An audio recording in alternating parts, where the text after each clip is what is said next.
Okay, so actual question for you guys really quick, okay? I was thinking about this the other day. I was driving by an Arby's. Okay, I was driving by an Arby's. Okay, and I know it's already starting rough. Excited. I know. Already starting rough. Oh, stop that, DJ. Stop DJ, you're that. fired. Fuck the meats. Fuck the meats. Fuck the meats. That's their new slogan, dude. So I was driving by Arby's the other day, and I know me and Devin enjoy some good Arby's, right, baby? Give me that pound. Give me that pound, baby. Oh, dude. There's an Arby's right next to Autumn's You guys house, are not human. and I go there all the time. You guys are not human. I love Dude, it, their man. I their love it. turkey bacon clubs are so fucking. I don't want to hear Goddamn, it, man. son. Goddamn. With that son. I'm a beef. Continue. I'm a classic beef and cheddar mid guy myself. Dude, That's what I'm saying. That's what I'm saying, doggy dog. They're like 2 for $6 right now. Big old beef Oh and cheddars. fuck me! How do I leave the dude. podcast? those jalapeno poppers are to fucking die for, man. Those bitches. And the buffalo Okay, chicken I admit. sliders. Okay, the jalapeno poppers are pretty good. Yeah, there we And go. the buffalo chicken sliders too. Those are. I like getting the horsey sauce. Sliders, dude.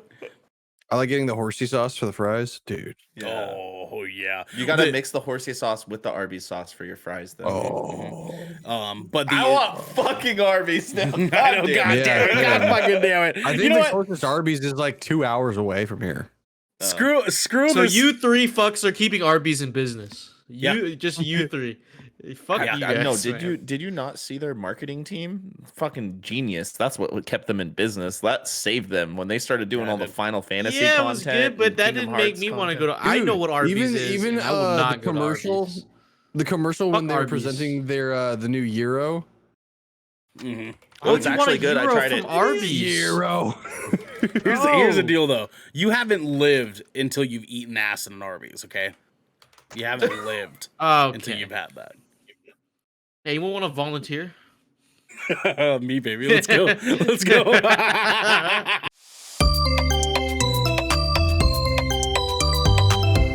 Good Kraken.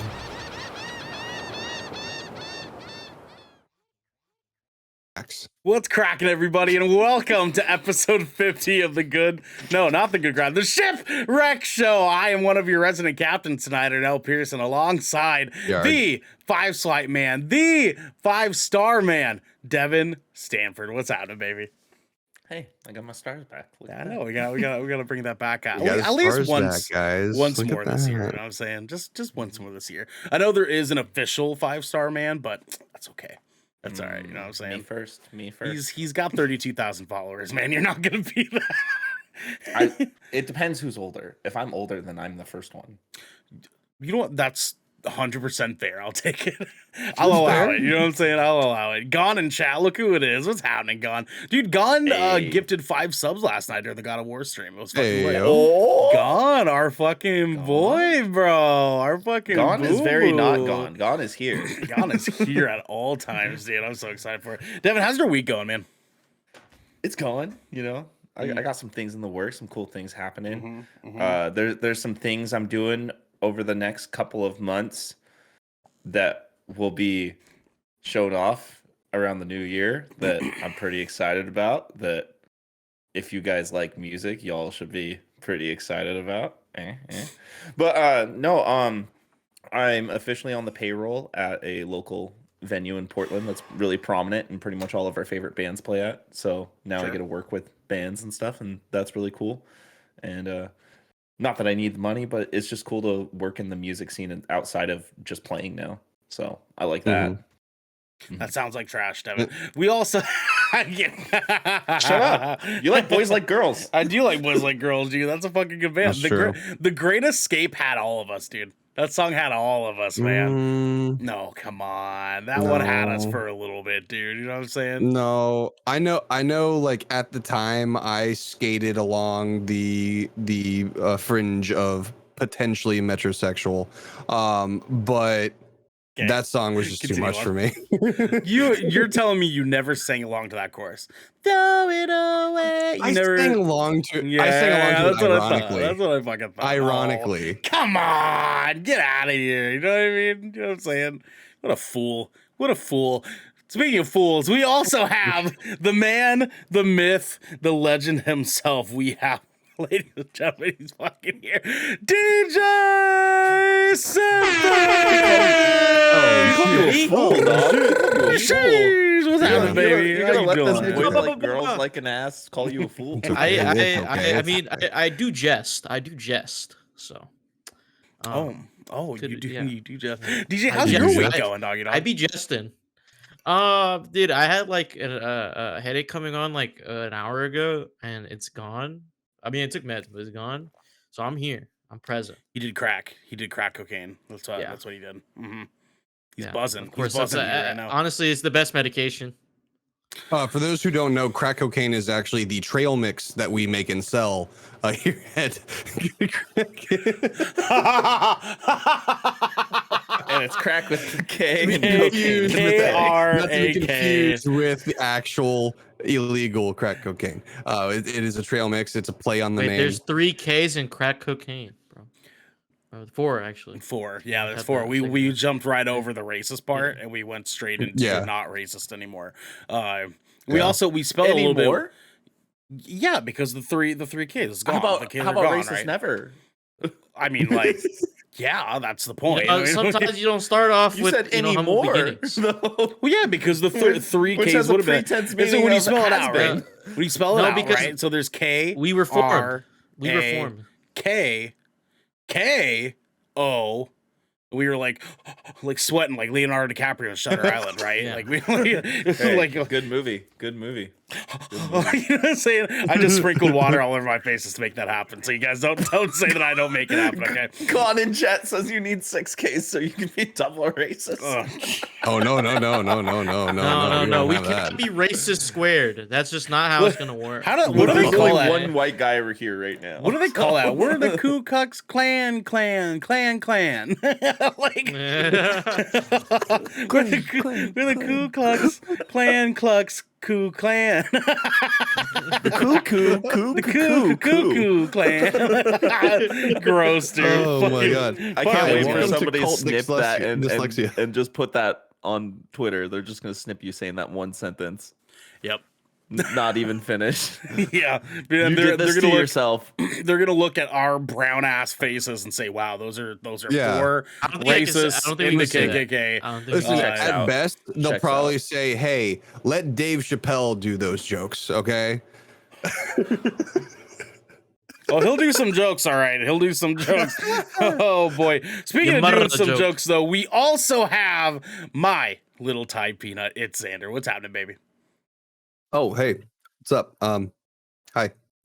How's it going? Oh, you know, we're doing the thing, baby. How's your week going, babe? It's going pretty good. Coming off the heels of a pretty exciting weekend last weekend. Drove up to New York. Did some things for the the man himself, Mr. Sludge. Sledge. He runs Virus. Those who don't know what Ernell's rocking on his noggin right there, and what I'm rocking right here. And I believe Devin's actually wearing the limited edition Virus underpants. But yeah, no, we're Yeah, it's filming called No some- Underpants. Oh. Yeah, that so makes sense. But yeah, no, we did some filming. I have the Virus condoms on me. So took some pictures and stuff like that. Talked business. It was exciting. I'm looking forward to what the next couple of years bring to this company. So It'll be a fun time, man. The mother the company. Yeah, DJ, just to answer your question, the good condoms are on their way. Okay, I just need you to hang tight. No, but I said I already have my virus condom on. Oh well, that's not going to be anywhere near as good as the good condoms. You know what I'm saying? Well, Because you didn't It's send true. me any pre-release like prototype samples? so I don't Yeah, know. prototype samples. Yeah, Yeah, no. Unfortunately, it was before you. It was before you. What I can say is they are tentacled for her pleasure. That's what I can say. Okay, Yeah. I can't give you any more than that. We now can I just. will say, I mean, like I've been perpetually born yesterday, but I know from my previous versions that I've been here for a while. Okay, so I will say I being in deserve possession- a prototype. What's up, Xander? being in possession of a virus condom is actually really rare because they had to be discontinued because we kind of came into the Yeah. issue of the company name being Virus on a condom. No. Mhm. And also, see you the know, issue there. we had a thing where we had a mix up with the shipping, and it was supposed to go to Xander, but of course, since I'm Xander and it's Xander, it came to me. Yeah, confusions. Yeah, So exactly. yeah. So Well, see, we Fuck off. actually got sued when we first started this because we had the official first Good Kraken condoms were actually originally called the Lighthouse, and the Hit A24, studio were like, guys, probably shouldn't do that. We were like, why, dude? And they're like, well, you see, funny story, right? So we were like, well, the next best thing is Tentacles because they also have those in the Lighthouse. So we went that direction instead. So you could say we're the bad dragon of condoms. yeah. Except we're not, guys. Pretty good. It's not a real problem. Don't listen to Sorry. Devin. He's being bashful. Can we you get know what I'm like saying? can we get like some collaborations, maybe like a BioShock Good Kraken condom? Or... BioShock? There's the lighthouse in every universe. But there's also a drill. Okay. You just put the drill right up. Garrick, I'm done. I can't do it. Garrick, hello. There you bud. go. He broke. All right, we can move on. Someone He's broke. fine. He's fine. Someone broke. Don't be a pussy All right. about this, okay? Just Someone. do it. Xander broke. We can move on. We can move on. Next subject. Godson, what do you use them for? Balloon animals? Yes. Yeah. Yes, actually. Yeah. I can make a pretty good looking octopus out of our good condoms. And I can make a pretty good looking piss. I'm sorry. I meant to say penis and I said piss for some You said piss. Wow. piss. I can make a pretty good piss. I don't even know why. I can make a pretty good piss. Sure you can, Devin. Sure you can. Mommy, don't doubt pissy, it. please. More pissy, mommy. You remember that era, Devin? Of you? Yeah. It never stopped. Mommy, pissy. It never stopped. Xander's done. Xander's so done. So Devin would get so mad at me because I would like go into conversations like that. Where I'll be, mommy, pissy, please, mommy. He wouldn't stop, dude. And I got it because there was like a meme that's like this picture of a cat like knocking over like a milk bowl or something like that. And they just still framed it. Words on him is the cat saying, "Mommy, mommy, pissy, please."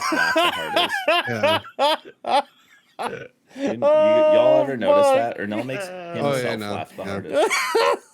Listen, actually I don't think cool. it was so loud. I'm not the one who cracked Listen the to joke. him. The meme's fucking gold, dude. Like it's a gold ass meme, man. If you're not on this boat, you gotta fucking get it together. I'll text you the meme. I'll text you the picture because I haven't saved it on my phone. I have like a good, I don't know, fucking 600 memes that I have saved in my phone just for like reactionary memes, right? Like I have all sorts of goodies going down the list. Always got it prepared for me to go in on anyone, on anyone ready to fucking go. Sir. Anyone and anything.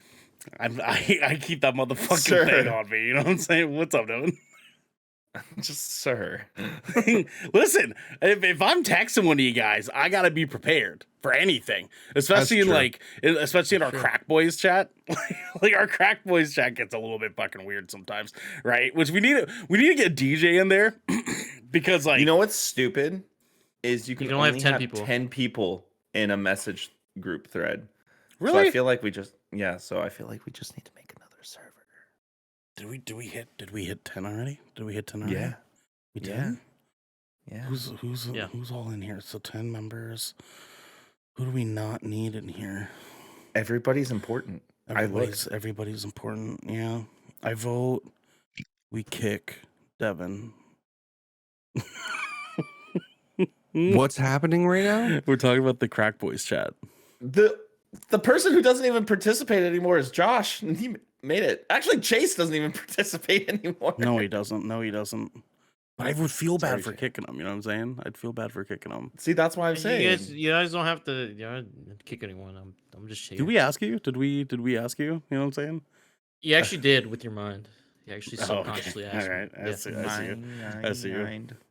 I mean, like, does Chase even like use Discord anymore? You know what I'm saying? Does he even use Discord anymore? Mother use Discord.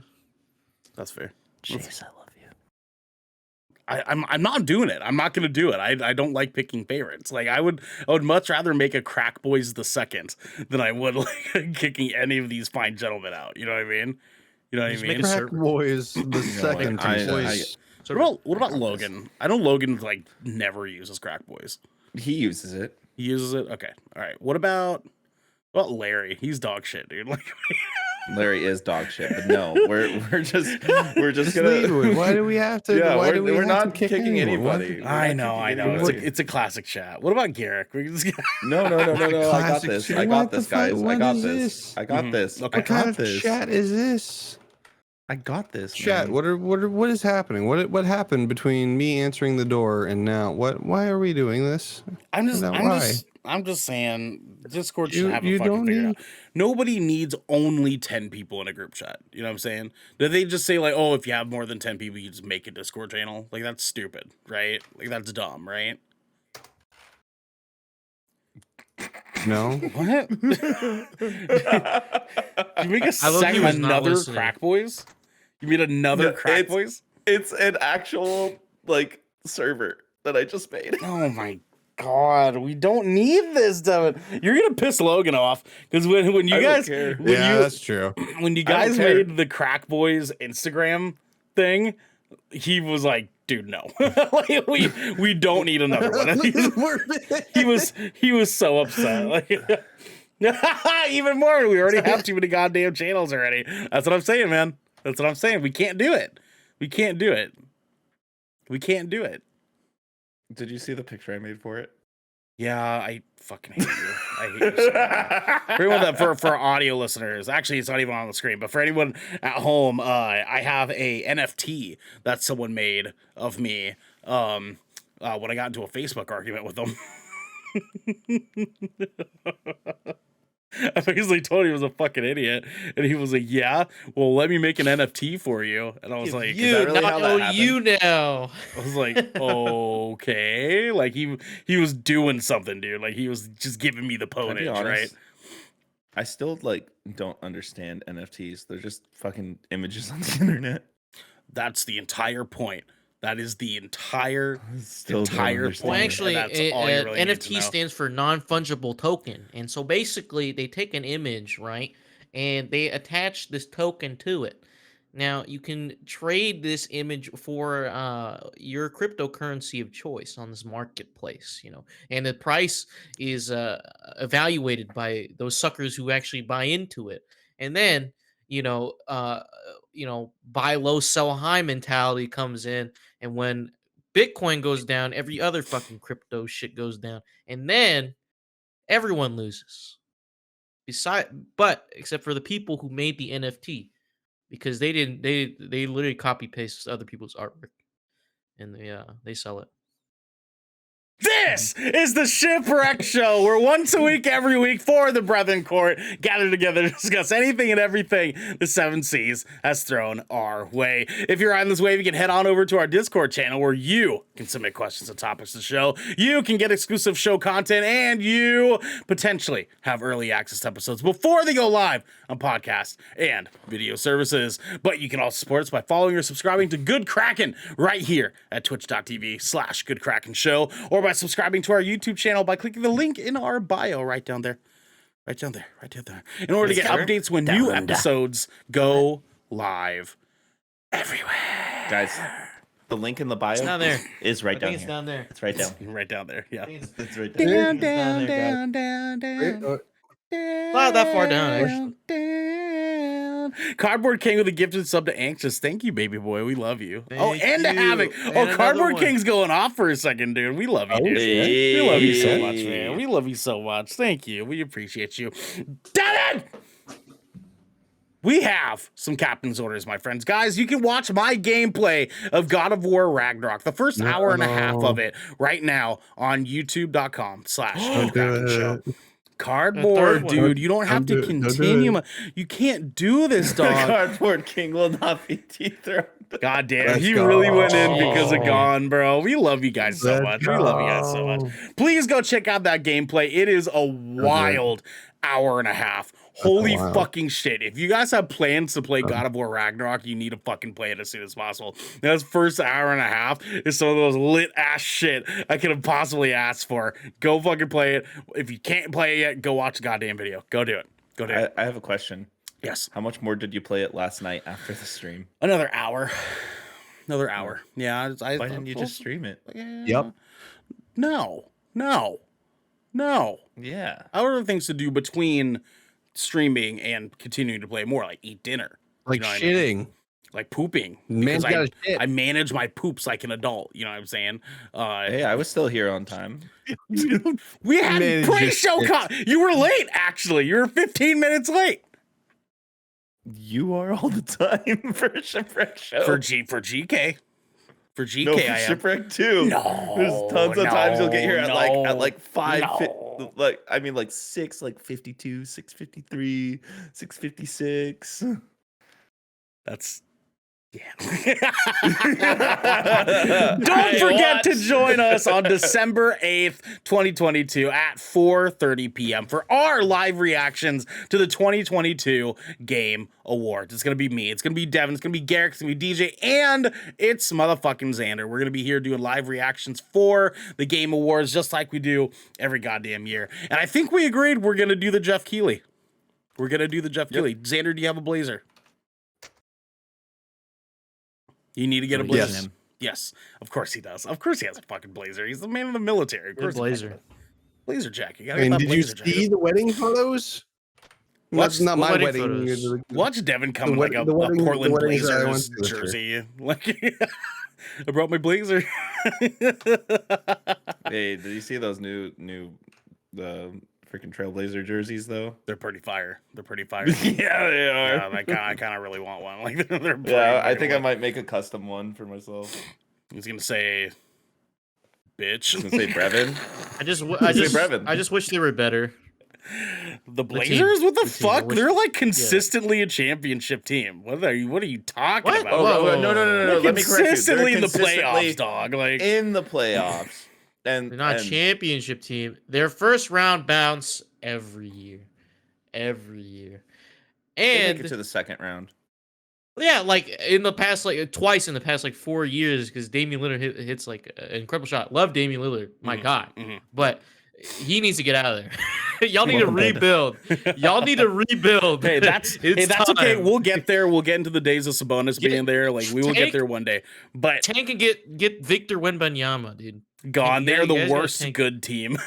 That's so Yes. fair. That's so It is. fair. Yes, Dude, Because they have yes. amazing players, but for some reason they can't pull it together sometimes. I don't even really care that much about basketball. My Philadelphia Eagles are undefeated this season so far. And that's all Somehow. I'm fucking happy. Somehow about. it's so I crazy really to- did not think they were going to do it. Honestly, I thought this was the year we're It's gonna have actually another insane. like 3 and 15 It's years. actually Of like that. It was gonna be so bad. But we're here. We're doing it. yeah, We're it's not a doing good it. year to be a Green Bay fan. My All Blacks have not really played a lot yet, but I will follow up with you guys as we continue on for the season. Let's see here. That's Panda in chat. Boop. Hey, how you doing? Griffey, baby. Good evening, gentlemen. Is this sport ball talk in this Christian video game and nerd talk podcast? Absolutely. We can't talk about God all the time. You know what I'm saying? Yeah, can't. no sos tres days. Then you gotta make it bounce like the fucking like Xander don't like sport ball. fucking DVD thing. Yeah.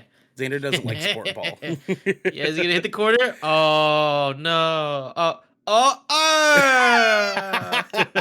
Xander's playing Pong with the sentence. Oh my god. It's like Oh my it's like God, the no way. wallpaper thing. It's like the wallpaper thing. I Yeah. like it. Gentlemen, we have our first What? listener question. Last week we had a leftover question that we didn't get a chance to get to, so we're gonna get into it tonight. Our first listener question. Boys. Sean Mintz writes in and he says, Damn, I thought you were about to say Shawn Sean. Mendes. he says, we need your guys' wildest party stories. Doesn't have to be about you, but we gotta know. Doesn't have to be about you. So if you're not trying to expose yourself, that's fine. But we need some party stories. We have to deliver. Oh man. What do I think Damn. of Zach?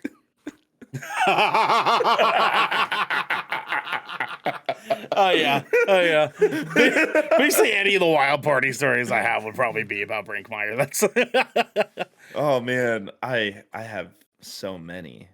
Oh, Yeah, I'm like trying to like file through them. What would be the best to talk about on here? Fuck. Okay, yeah, like that's like kind of like who do I want to talk about? Do I want to talk about myself? Man, What you know, situation do what I? out of all the constitutes a party topics that we've story A story about at a party? A party. Just at a party. Ooh, Yes, yeah. I know, yeah. but like I don't know, like I guess. All right. Okay, I got a dumb funny one. Okay, Xander, you can kick us off. Go ahead. All right, so it was kind of a party, but also kind of it was like a dual purpose gathering.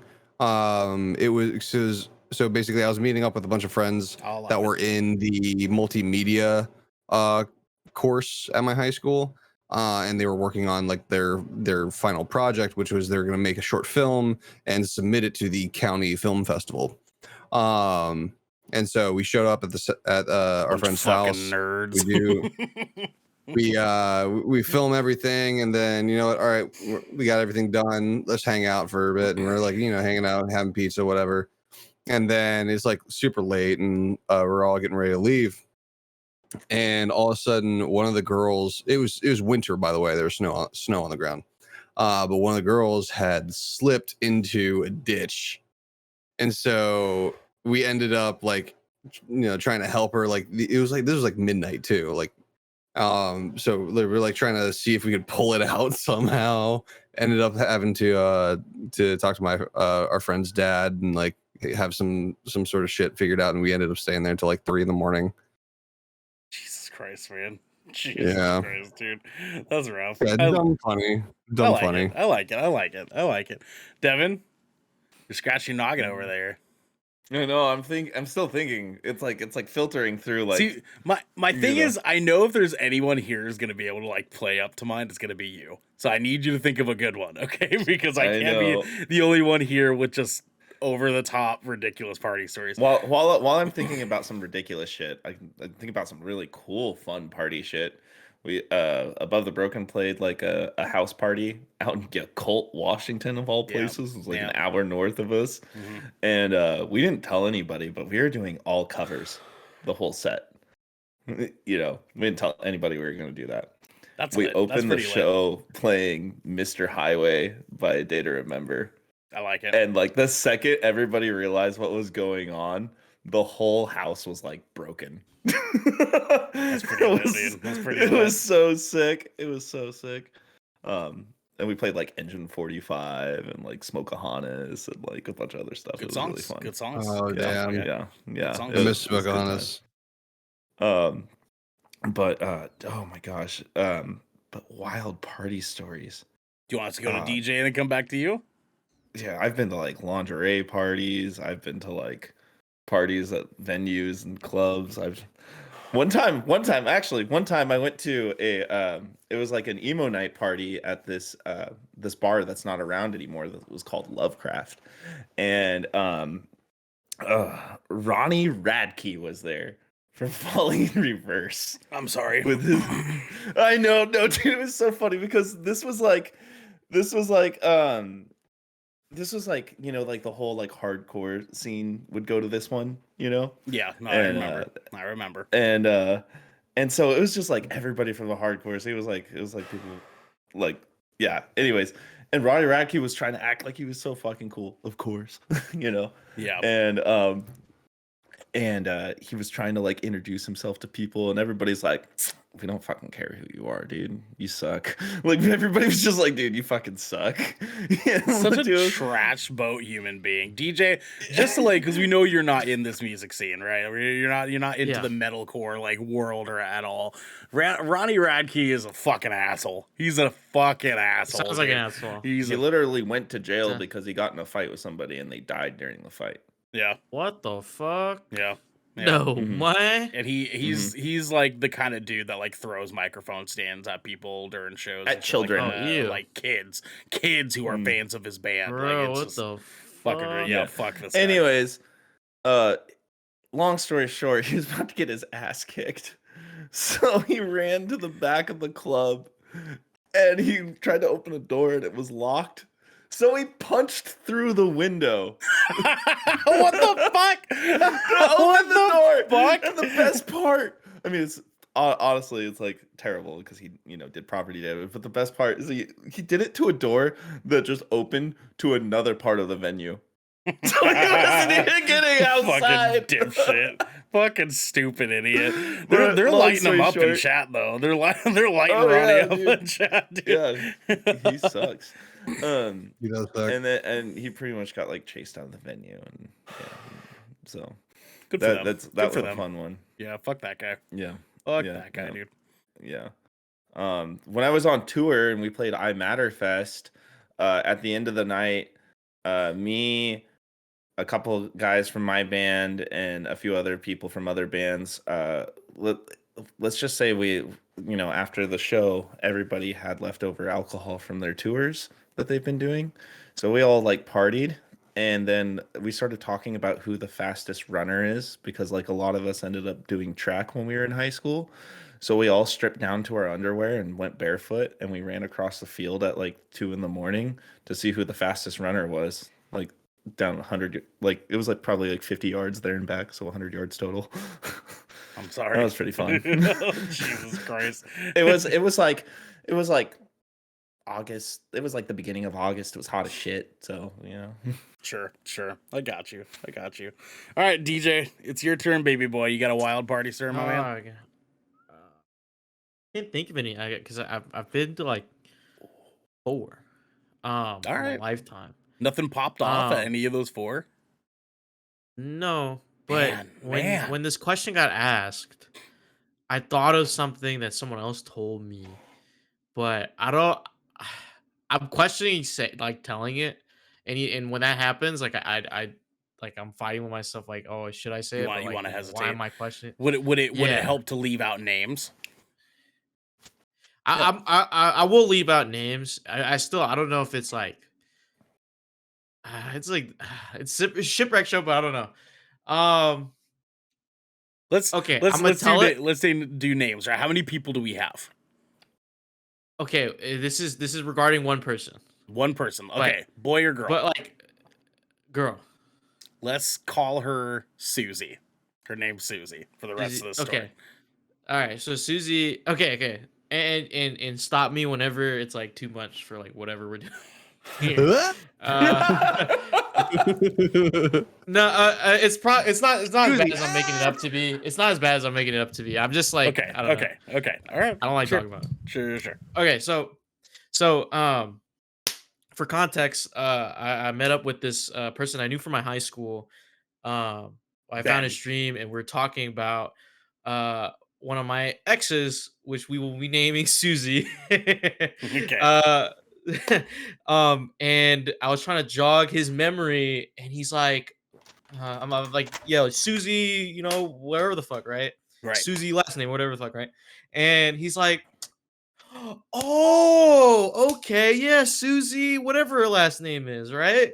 And he's like, I know, the only reason I know her was from like I remember her name was because she was at this party I was at, and I was like, was this before or during we dated? And he's like, shh, I don't know, man. But she's Susie's at the party and she's chatting it up Okay. with like someone on this couch, Like Susie would. right? Susie would. What is Susie? But Susie's like, Doing her Susie things. Mhm. Susie's doing Susie things. Susie's a Leo, so Susie's like trying to be the life of the party. Okay. Hey, careful. Queen Jackie's a Leo too. those Leos be Well, Leoing, bro. maybe Susie's an exception to the rule, okay? Or maybe Jackie's an exception to the rule. So I wouldn't say that just yet. just keep your headphones on. Keep the headphones. Look, I dated a Leo on. once, and she was very like introverted So, and like to herself. Well, they're not always necessarily extroverted. They're just proud. Yeah. So Checks out. Susie's on the couch, talking, mingling. But the way Susie was sitting was like, will we be accused of man spreading? So we're like spread eagle right here, right? Okay. And so The guy I was talking to, his name is Reese, and Reese and a friend are talking, and they're walking past the couch, and then like they stop like towards like I don't know, like towards the kitchen or whatever the fuck, right? And they're like, and Reese's friend was like, "What's that smell?" And Oh you no, know, I don't like. they I don't like where this is they're going. they don't like That's where they your don't mind went? they huh? Huh? No, no. And then Reese smells it and like, what is that? What is that stench? And they Reese takes a quick glance towards the couch, and he sees Susie. Susie's still in the same position, like spread out like that. And Oh then no! Oh no! he sees, and Reese is gay. He's a homosexual man, Beautiful. I and love he it. said he Okay. saw something. Huh? I said beautiful. I love it. Continue. Yeah, love him, proud of him.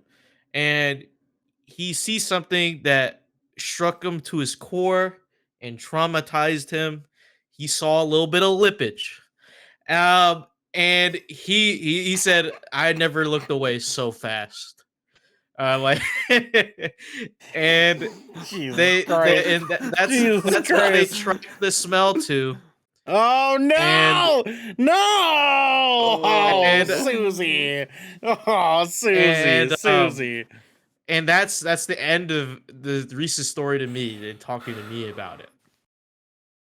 And thus is the origin story of Smelly Susie. So smell so what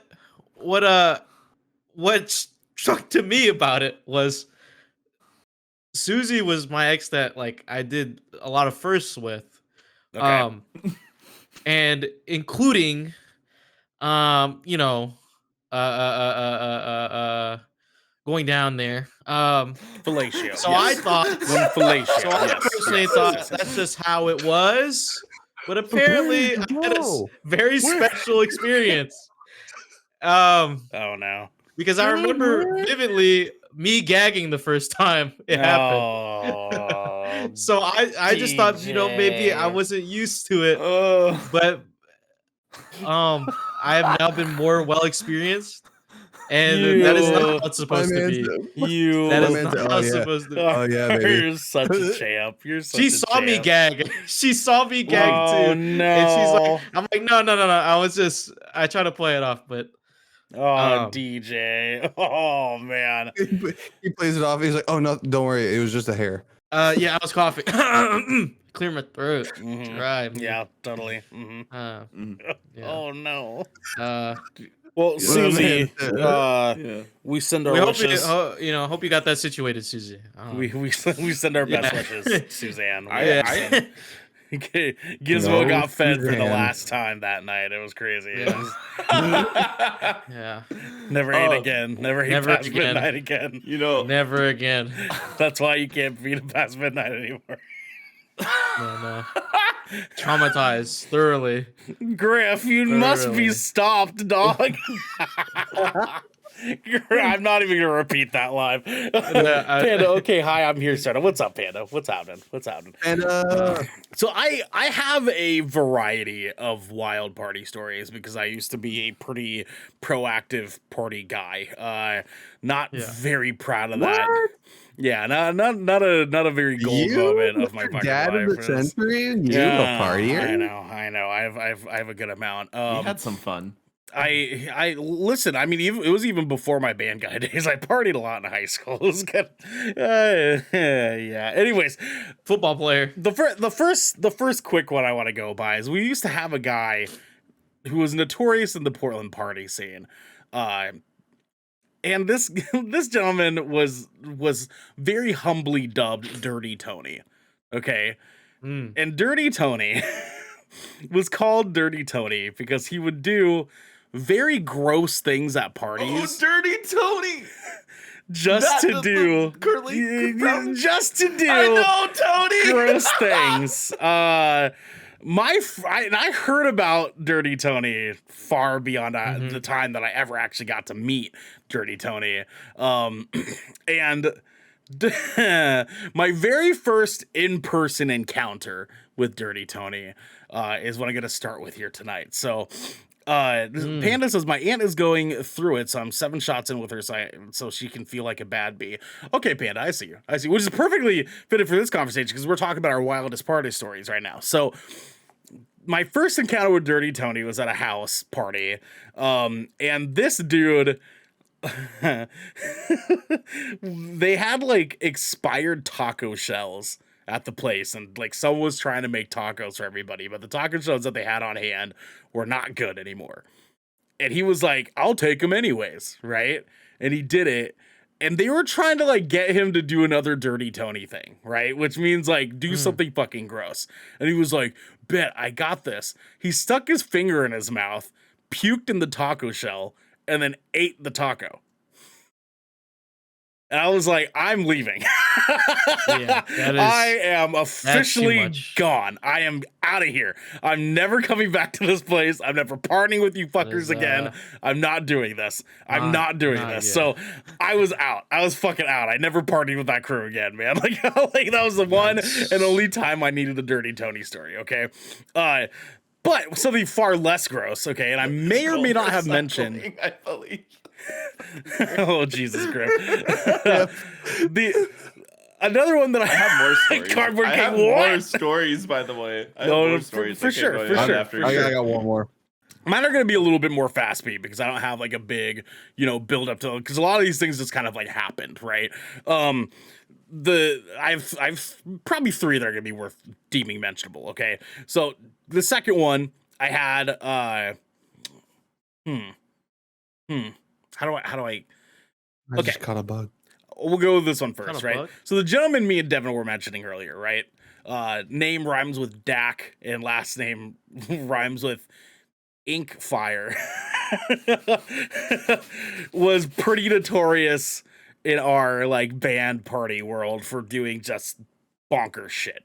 He was just unabashed in doing shit that he like easily could get arrested for.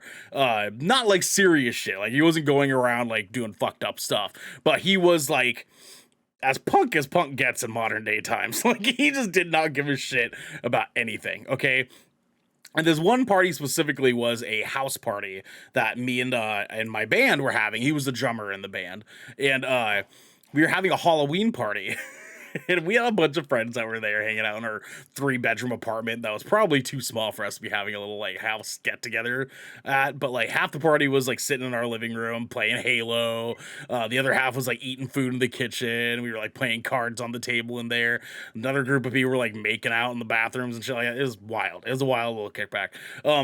We got to a point where one of our friends actually was a friend of Garrick, like Garrick's best friend, had bet Dak $20 that he couldn't make my top hat stand up on his penis without any hands. Like he couldn't hold the hat up without his hands on his dick. And so for 3 hours, Mr. Dak Inkfire was spent 3 hours of this party beating his dick in my top hat for my Halloween costume. And he couldn't do it. He couldn't fucking do it. But that's not the best part. He's butt naked doing this. He's butt naked walking around the apartment doing this. And he goes out onto the patio. And I've been taking like a smoke break because I'm super fucking drunk, man. I fell asleep underneath the kitchen table this night, right? I'm super drunk. But Dak Inkfire had a best friend who was also in the band named Braun Kegley. Okay, for the sake of the story, his name is Braun Kegley, and they were best friends. And anything Braun would tell Dak to do, Dak would do it. Like, no questions asked. And so they had just this synergy amongst their friendship where Dak would just know what Braun was getting at. And so we're out on the patio, and Dak is drinking a Red Bull. And Braun goes, Dak, well, you're drinking Red Bull. And he goes, yeah. He's like, Red Bull gives you wings? I know this story. And he's like, Red Bull gives you wings? Red Bull gives you wings? He's like, yes, Red Bull gives you wings. We're on the second story of our apartment. He crawls off our balcony and leaps off. Butt naked with my top hat on his dick. We all are like, what the fuck? We look over the patio. We're like, Dak, are you okay? And he's like, yeah, I'm fine. He like rolls over. He's covered in mud. We're like, dude, get up here. You're going to get us in fucking trouble. He's like, okay. And instead of walking around our apartment building like a normal human being, he instead scales the wall like Assassin's Creed style, climbs up the wall using like a pipe and like the shingles that are on the side of the building, and climbs back onto our patio. I was like, who the fuck are you? Who are you? This man was pure fucking chaos, dude. Pure fucking chaos. 100%. Devin, I want to give you a chance to tell one really quick before I get to mine. Okay. Hit me with a banger. Give me a banger. Right. I mean, this is like literal banger. One time I was throwing. So I also had a house with some friends, a 3-bedroom house too, and it was a big time party house. Like notoriously, like people called it the ass castle. Nice. Yeah. Wow. I'm not even joking. Like a lot of people still like. I was actually last night. It got brought up by somebody else. Not even referencing like. But my buddy Steve. He Steve. played. Yeah, I'm not gonna say his full name. Steve. But he plays in actually a really prominent band we all know now it's too. Steve. But this motherfucker got lit, right? I don't know how, but apparently I had fireworks in one of my closets. What? It's like the middle of the night. People are playing beer pong. There's jungle juice involved. People are making out in the bathrooms, you know, like The usual, the kitchen. party shit, sure. I was working at Papa Murphy's at the time, so there was a bunch of Papa Murphy's pizzas, you know, like on rotation, just in and out of the oven. Constantly. We had those two. Yeah. Because of David. Yeah. Whoa, what? Zavid. I'm trying to just come up with another name because I'm trying not to use names. David. Fine. David. There you go. Yeah. Anyway, you know, I fell down the stairs. So David. I fell down the Get your stairs shit together, night, guys. and and I had like probably like 2/3 of a drink, but it was like carpet, so I like slid down, like I just slipped and like slid down. The drink was carpet, but I didn't like. Everybody was like scared for a second, like, oh. And then I was like, the drink's fine, and everybody was like, you know, yeah, whatever. But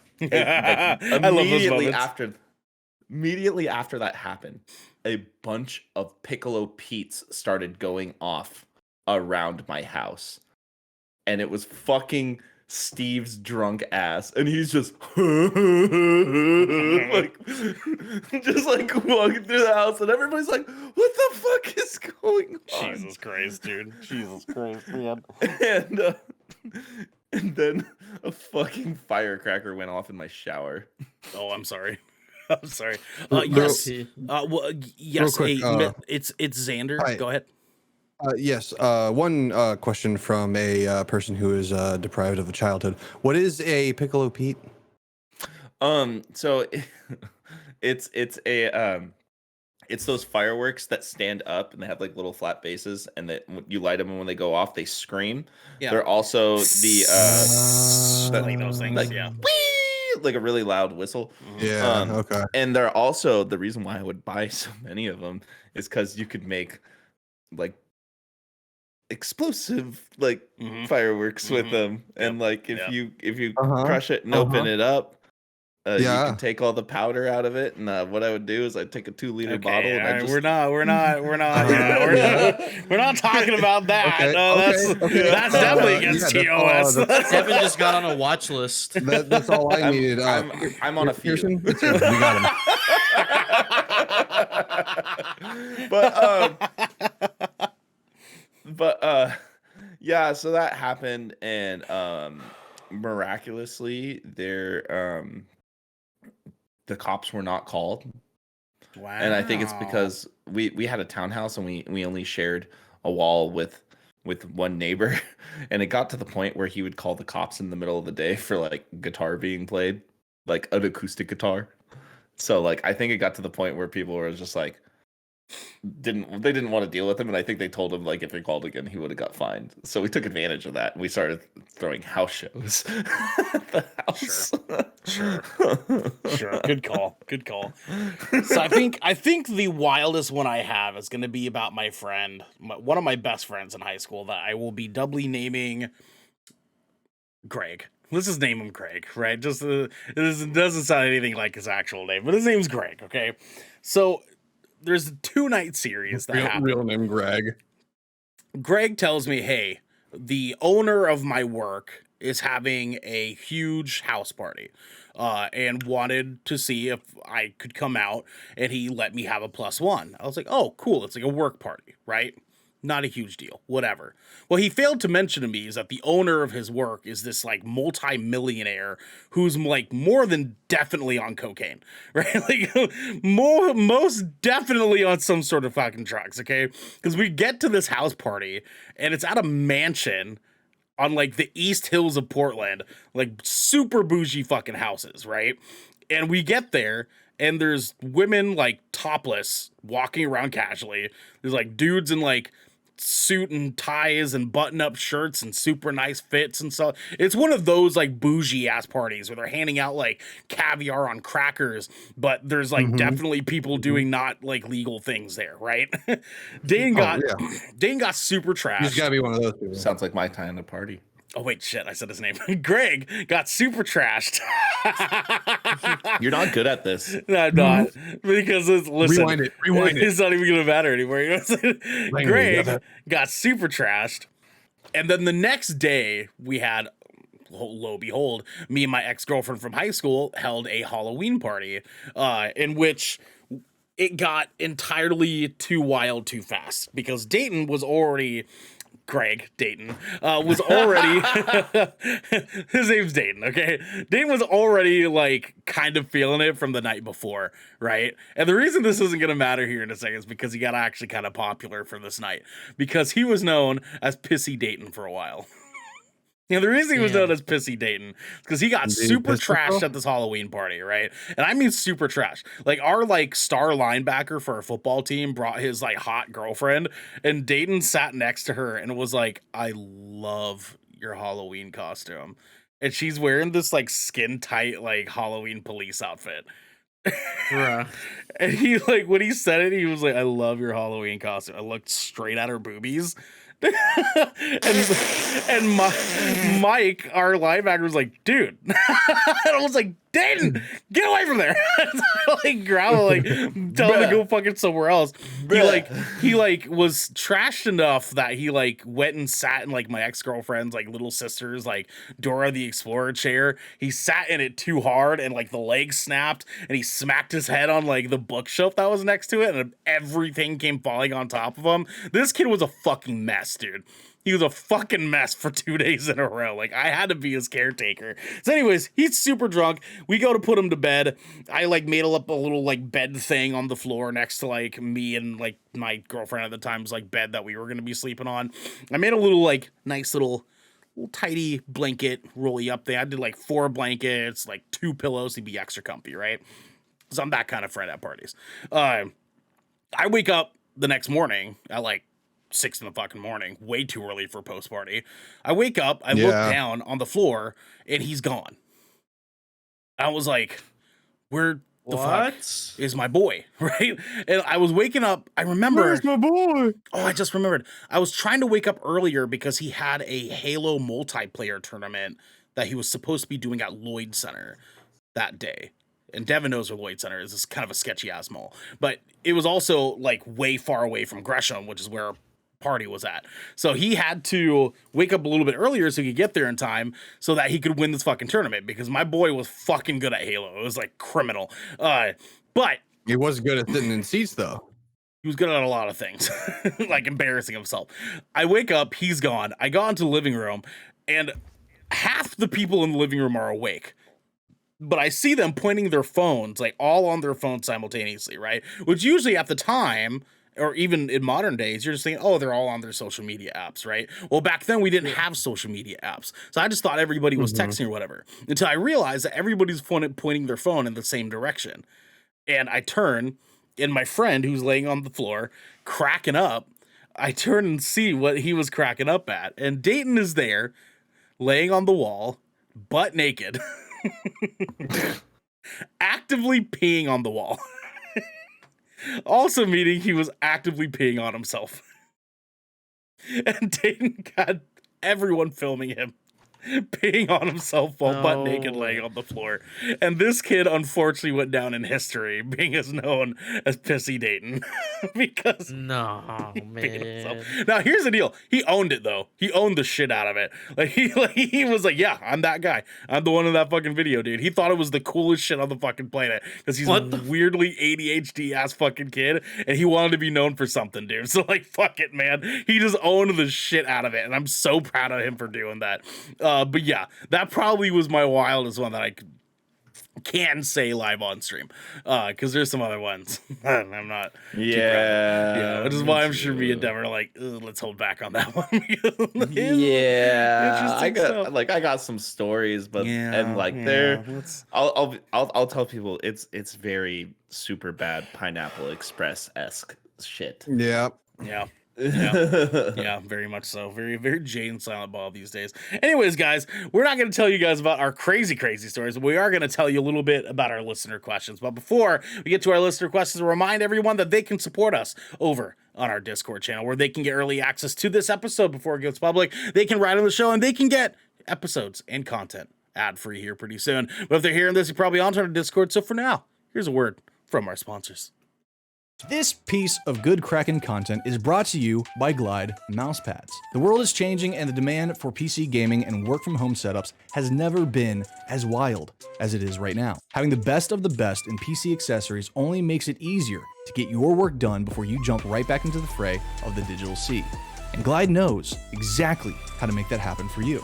Glide Mousepads is the future industry leader in mousepads, offering beautiful, smooth, waterproof products made with eco-friendly materials and non-slip rubber in a variety of sizes that are guaranteed to help you get that next win. Now, if you're like me and you spend a lot of time in your command center, whether it's streaming, editing, or designing, you need a quality mousepad that can keep up with that constant grind. You can go to glidemousepads.com right now and use code KRAKEN for 15% off the Founders Edition mousepad in every size available. Again, that's code KRAKEN, Kraken, for 15% off any Founders Edition mousepad today. Our next sponsor is Rogue Energy. Late nights are pretty much commonplace for us content creators, and any of us here at GK can attest that sometimes you're just too damn tired to even think about how not to be tired any longer. Lucky for us, though, Rogue has figured out how to give those late nights and even earlier mornings the supercharge that we all need. Rogue Energy is a low-calorie, no-sugar energy formula that is the perfect alternative to sugar-filled canned energy drinks and sodas. Every formula Rogue Energy produces is designed with optimal levels of high-quality ingredients and no chalky textures. Being the only gaming drink company in the world with 4 unique product lines to suit your task at hand, Rogue Energy strives to improve the in-game performance of gamers, streamers, and content creators around the globe. Check it. We have been drinking the ever-living crap out of this stuff. If I'll be completely honest with you, me, Devin, Garrick, Xander, Raven, Genesee, all of us here at GK absolutely adore this drink. It helps us in the mornings, helps us in the evenings. You guys know how it is. We've been going on about this forever, and it is no exception now. It's still taking care of us to this day. You can head on over to rogueenergy.com and use code GKRAKEN for 10% off your purchase of any shaker or formula tub of your choosing. That's GKRAKEN for 10% off any shaker or formula tub that you'd like. Now, back to the show. What's cracking, everybody? Welcome back. We are here doing the motherfucking thing. We are doing it with you. Wait. Huh? Yes, that's right. The 4 of us are doing it with you right now. That's what we're doing. Thank you, DJ, for that bottle pose. We have our tier 2 listener questions, ladies and gentlemen. We have some good stuff, some good write-ins that we got here over on the Reddit world that I collect some of these questions on. We have two options, gentlemen. We have either the brown note or how to be a contrarian. Mm. I'm gonna go with brown note. Okay, all right. DJ.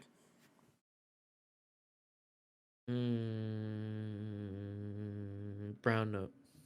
Ooh, okay. Xander. I don't know if I like the sound of brown note. I'm thinking I'm gonna go the contrarian. Oh, wow. Ladies and gentlemen, Coward. we Have a are thought. talking the brown note. All in favor, Oh, damn. say aye! Aye. Nostra. No, listen, this name is fucking gold. Nostra Hummus writes in, just like you can, over to our Discord channel. And they say, hey, Kraken family. Ernell, Devin, and Garrick had mentioned before that they had history together from playing in a band together. What's the backstory on that one? And for all of you, though, what is your history with being musicians and or being fans of music? Backstory for me is I joined the band because the bass player was a coworker of mine, and pretty much and this was the first band I ever played guitar in, because before that I only played bass in bands. We had a good run, but there was a lot of creative differences between me and the other guitar player, so eventually I was no longer in the band. That pissed me off, actually, to tell you the truth. Yeah. But long story short, I ended up being a part of some really cool projects after that, and that's actually when like music really took off for me. Sure. And yeah, I mean that's a whole nother story. But Yeah, for sure. But I mean, yeah, I was only in that band for a year, so. Yeah, I mean, I can kind of give a little bit more further backstory on it. So we were in a band together called When the Lights Go Out, and we started because actually Garrick and I both started When the Lights Go Out, because we both tried out for a band called Rosaline in Portland back in the day. Garrick was trying out for vocals, and I was trying out for guitar. And in the process of doing these tryouts, we both found out that we were both trying out for this band. And he messaged me and he was like, how'd your audition go? And I was like, oh, it went fucking terrible, dude. I was like, I couldn't fucking keep up with that guitar. The guitar is fucking nuts, man. He was like, yeah, I don't think I made the cut either. And he's like, yeah, I've been having so much trouble trying to find like dudes to start a band with. And I was like, well, I know a lot of people. Like, I know a bassist that no, Garrick was like, I have a bassist that we could talk to. I was like, okay, like I think I have a guitarist that I can talk to too. And we basically took off from there. Garrick knew David, and David is the coworker that Devin's talking about.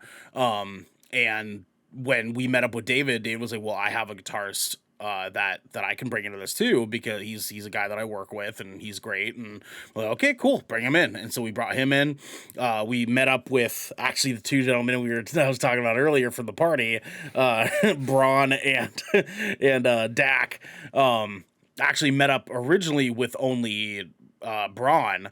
But he was like, I have a best friend that plays drums, and we're kind of a dual package.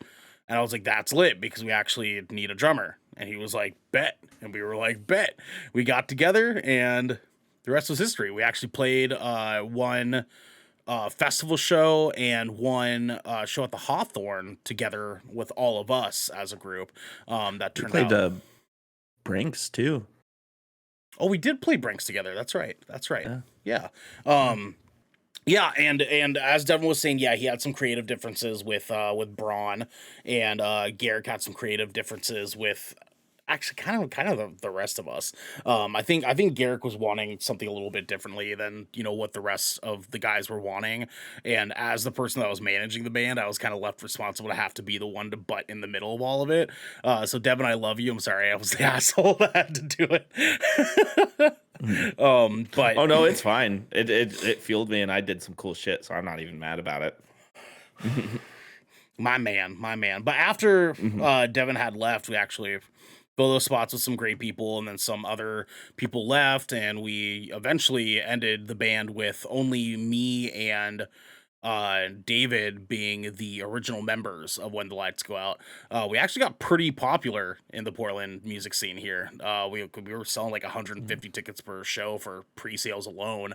Like we were doing pretty damn good, and then everything fell apart. But we were doing really great until we weren't. But Hey, I get it. That's what happened with Sustainer. It was doing amazing until it wasn't. we had a lot of shit, like weird shit that was going on in the band that just was not making it fucking work. But that's our history together. Now to answer the question so that we can get Xander and DJ here involved, what is your history with being musicians or being fans of music? So DJ, actually, let's start with you, Doggy Dog. Yeah. Because you're not someone that has been in bands and has done music and stuff live. So I want to hear a little bit about like where you fell into being a lover of music yourself. So being a part of an ethnic family, specifically an Asian one. Mm-hmm. Lots of ABBA. You know, lots of ABBA. Yeah. but also my parents are pretty old compared to like people my age and their parents.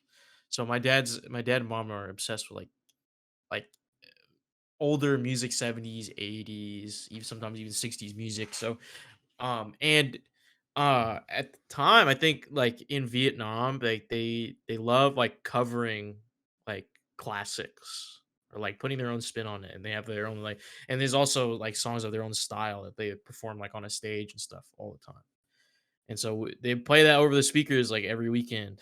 And I'm just listening to it. You know, some things I like, something that I don't.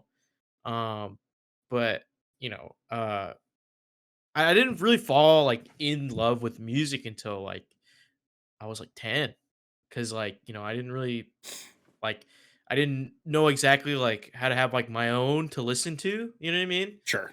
Like my own like favorite songs and stuff like that. I was just listening to whatever was on the radio or um whatever my parents were playing.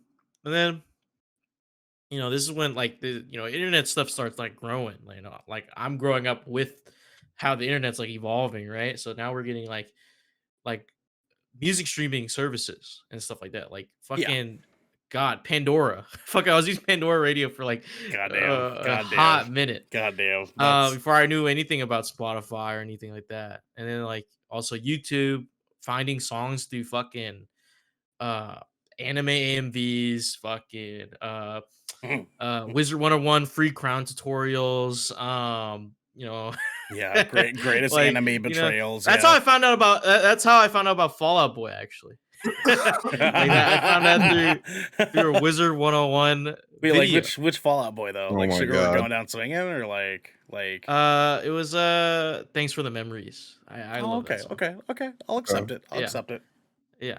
So and then so then I got a lot into like electronic and like EDM and stuff like that, a lot of dubstep because Skrillex was popping at the time, and then went down like more of the subgenres like house, fucking future bass, drum and bass, fucking all of it. I was wanting all of it. And then I was really big into the fucking trap, and then like I fell in love with hip hop, and now I'm like getting that whole thing's like opening up to me, R&B, hip hop, and all the subgenres of rap, shit like that. And now like I listen to whatever like speaks to me, whatever makes me feel something.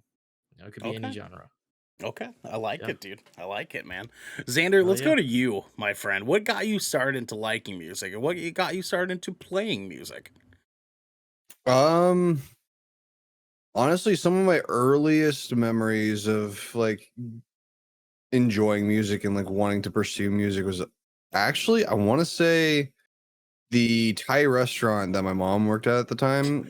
They had karaoke nights. ABBA. Yep. There you go. Dancing Queen. Actually, I was singing to like Three Doors Down. Oh, okay. Tonight. Mm-hmm. Oh, I remember that. not Here Without You, huh? Okay. All right. I see you. No. I wasn't. It's on. I wasn't emotionally mature enough for Here Without You. Just Okay, fair enough. Fair enough. I don't even know if I'm emotionally mature enough for that right now. But That's fair. but no, like I really fell in love with like just like singing in general. And I wanted to pursue that. I even though most of the time you'll catch me listening to like pop punk and like metalcore and stuff like that, I have a soft spot for like just good fucking vocalists. Like I remember early on being obsessed with Gavin DeGraw and like his raspiness and like his vibrato and all that. And then that also trickled into like Fall Out Boy. Patrick Stump's voice was just immaculate in my opinion. All those, and I followed them, and then that's when I found other people that listened to the kind of those like fringe rock groups. And then we decided to from there kind of like get together, start a band, try that whole like even from like I think the earliest parts of it were like in middle school. We had this science teacher that during lunch, he would let us have lunch with him. He'd break out his guitar, and then Justin, who I just went to his wedding, he'd break out his guitar, and they'd write together and stuff like that. And I just kind of like ad lib saying and here and there. And then finally in high school, when we noticed that there's going to be a talent show, we were like, all right, let's actually make this a thing. Let's do like a cover song or something like that. And we ended up doing "Sorry You're Not a Winner" by Enter Shikari. Good song. Good song. And we got into the talent show, but there's some issues with me and my dad, and he like forced me to stop doing the band stuff. Damn. Okay. Yeah, so that's when Mike he basically came in to fill in for me, since we had passed the audition for the talent show and we were in it, but I couldn't actually do it. Damn. So and those are the beginnings of One Savage Hands. Essentially that is the origin story for that. But other than that, I like throughout the time I stayed close with them. There was a brief moment in time where Savage Hands was When to Stay Sleep, and I came in to fill in as a bassist for a little bit. But yeah. All right. I like it. Music. Dude. Yeah. Good old music history. I love it. Devin, it's your turn, baby boy. Where'd you get started? Where are you at now? I'm gonna have to give the abridged version because this is a very long story. I got you. Very long story. So growing up, actually, I had some family members and some best friends of my dad who were all actually successful musicians. So I grew up around music, and honestly, when I was a kid, I did not give a shit about music. I really didn't. Because you were a skater kid when you were growing up, right? Yeah, I was a gamer skater kid. He was a skater boy. Yeah, but like you think all that would have been synonymous with music, because like it is, But like in our age group, though, skating back then was more attuned to rap music than it was like our stuff, So yeah, I mean but dude, I was at shows all the time and barely cared or paid attention that much, and fucking I'd be at like big stink fests and there'd be bands like fucking Linkin Park and Blink-182 playing, and I'd be over on the other side of the festival watching Andy McDonald skateboard and entering a Tekken tournament. Yep. Nice. Tekken 3 or Tekken Tag? It was early PS2 days. It was Tekken probably 3. It was Tekken 3, it was probably Tekken 3. Yeah. I can't remember which one. I lost pretty fast, if I'm going to be honest. Oh, that's okay. Hey, it's a humbling experience, man. Tournaments are a different ballgame. but that was the inception of me getting really into skateboarding, though, because it was like a big Sobe half pipe skateboard event. They had like Bucky Lassie. Damn, remember when Sobe was a huge thing? Damn. Yeah. When they had the glass bottles. Yeah. I was like, and once I found out about Sobe, I was like, fuck Jones Soda. I'm all about Sobe now, Sobe was fire, dude. Whatever. Yeah. Whatever happened to them? The pina colada flavor. Oh, fuck Oh, me, dude. Yes. Anyways, music. Go on. So, but then, I was when I was in high I did orchestra in band actually because like we had to do a music class. So I did orchestra. I started as a violinist and then I moved on to cello and I actually really liked cello. Because you went to the art school with all the other Milwaukee No. kids, didn't you? No, I didn't go to the art school. I was in normal school, but I still did music and stuff. You said normal school. I love it. Public school. Yeah. Yeah. No, same. Um, Me, dude. Humbling. Yeah. But when I got to like middle school, high school, I started playing drums, and I was a percussionist actually.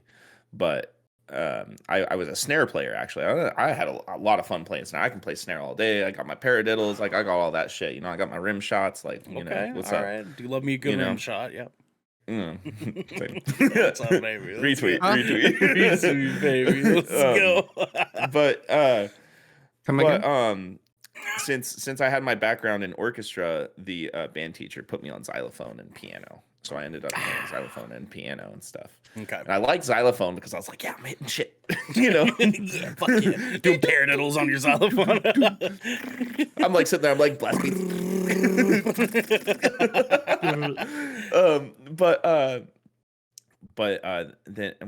But when she put me on that, I didn't love playing in like a school band anymore. I didn't. Yeah, sure. You know.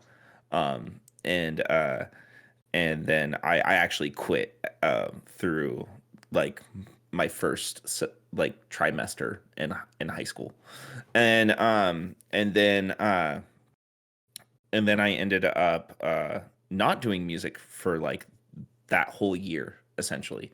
And I got really into skateboarding and stuff like that. Fast forward sophomore year. There was this band called Next Train to Elsewhere. They already played a couple shows. Yeah, Next Train, dude. Yep. They already played a couple shows. They were like really, really small. And then I can't remember what happened. Like the bass player at the time, like I think they got in a fight with one of the other members and he got kicked out, right? Oh shit. Okay. Yeah. And I happened to be really like the drummer at the time. So Lock and Load, who comes into our chat, one of my best friends, he goes, your dad's a musician. You have bass gear. You want to be our bass player? Oh, sure. So I joined and practiced and stuff. Our very first show was the Battle of the Bands. Yep. At a venue I work at, actually. Yep. Called Hawthorne Theater. Yep. It's against Fall Star. Oh, I'm sorry. Oh, no. Oh, no, it gets better. It gets better. We play, right? Okay. And they played after us, and they did the whole audience meter thing, like had the audience cheer, for the winner, and we fucking won. Okay, I like it. We beat a signed band. I like it, dude. I like it. High schoolers. It's because we brought out a high school crowd that knew how to be loud. Of course, right. Yeah. And but we actually ended up playing a lot of shows. We actually we were like Northwest regional support for the Veer Union when we were in high school. You remember that band? They toured with like Hinder and Seether and shit like that.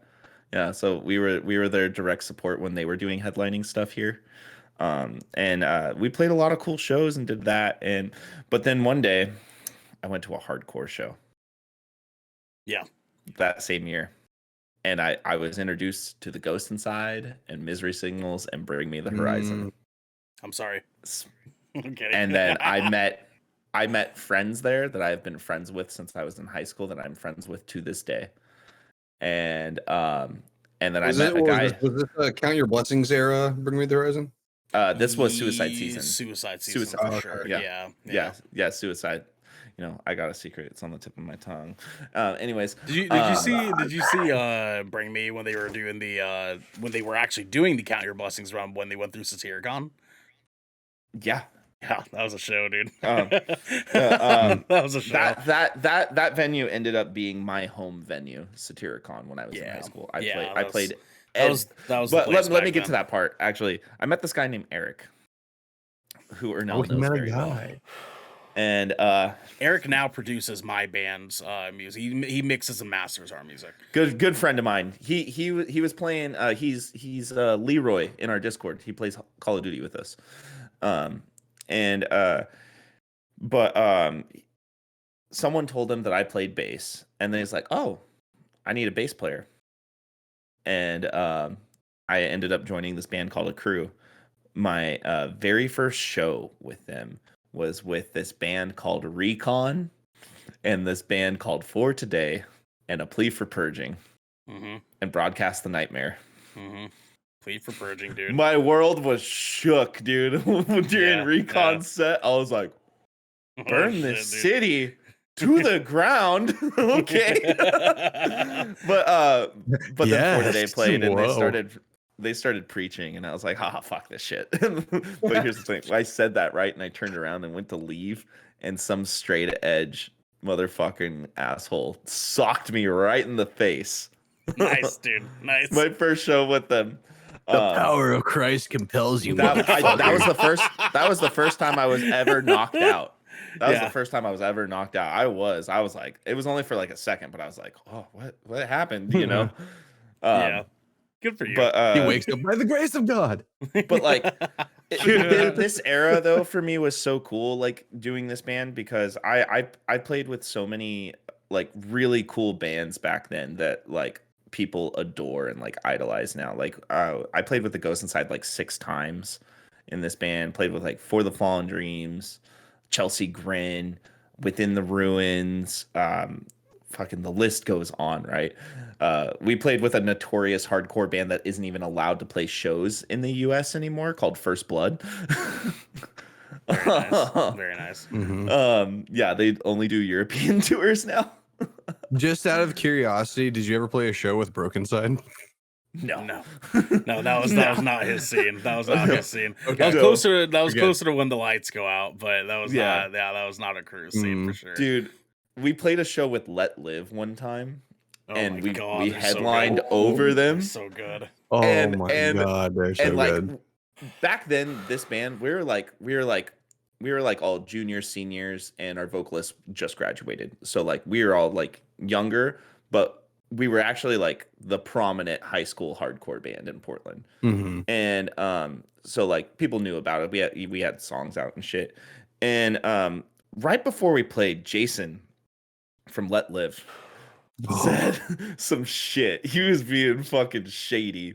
He's like because people weren't like dancing to their music and like stuff. Like people were bobbing their heads, but people were at dancing. the time they weren't really that well known, so it's like no, they weren't. Only one It's album. like 2009. I'm playing Renegade 86 right now, and it was way before Renegade too. Yeah. Oh, He goes, fuck. their last song. He was talking about their band and their style, and he's like, we're not about mosh pits and 2-steps and stuff like that. We don't do breakdowns, blah blah blah. He started talking, and like me and the rest of my guys were like looking at each other. We're like, is he talking shit? You know what though? He kind of has some space about that because his dad was a like famous jazz musician. So like he gets a little leeway to talk about it that way. I'll give him that much, but but it was really funny in the moment. But yeah, that was fun. Fast forward because actually the next band I was in was actually When the Lights Go Out. But fast forward, I ended up joining a band who ended up having that I did not know one of my best friends in the world, soon to be best friends in the world, and that was Above the Broken, and that's the band I met Logan in. When Hulk Brogan, who's in our chat sometimes. Yeah. And that was when you make multiple group chats. Yeah. I do it to piss him off purposely. Or tries to Discord call the entire group. That was you. Midnight. That was you. That was all you. That was all you. That was all you. That was all I know better. Actually, to be fair, that could be the reason why he hates the Discord chats. No, because he hated on the Instagram shit long before that happened. Yeah. Actually, some back history to that though. When the Lights Go Out, actually played with Above the Broken probably like 9 or 10 times. Like we had a bunch of different shows with them, and it was a fun time. Like we were playing with them so often that we got like really, really close and buddy. Now that was before Devin actually joined in with them, because we actually ended up like stopped playing shows by the time that Devin was in Above the Broken.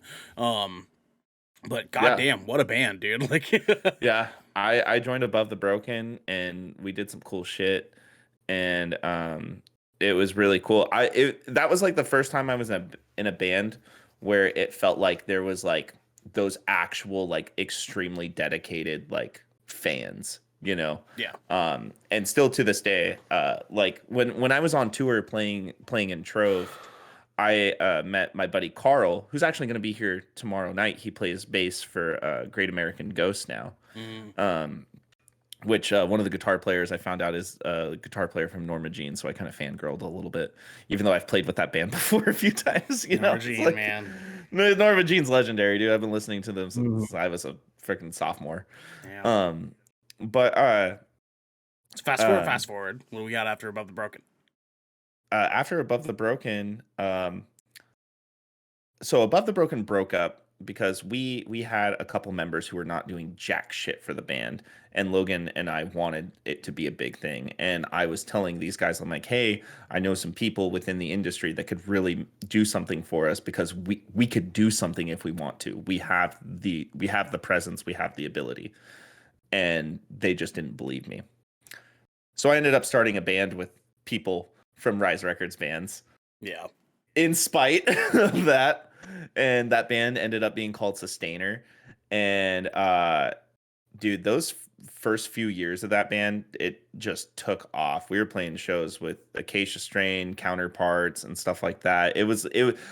Like when I was in Above the Broken, I had to like adapt my guitar style to that band, you know? Because Seraphin had it pretty down to a tune, right? Like I was Seraphin's replacement.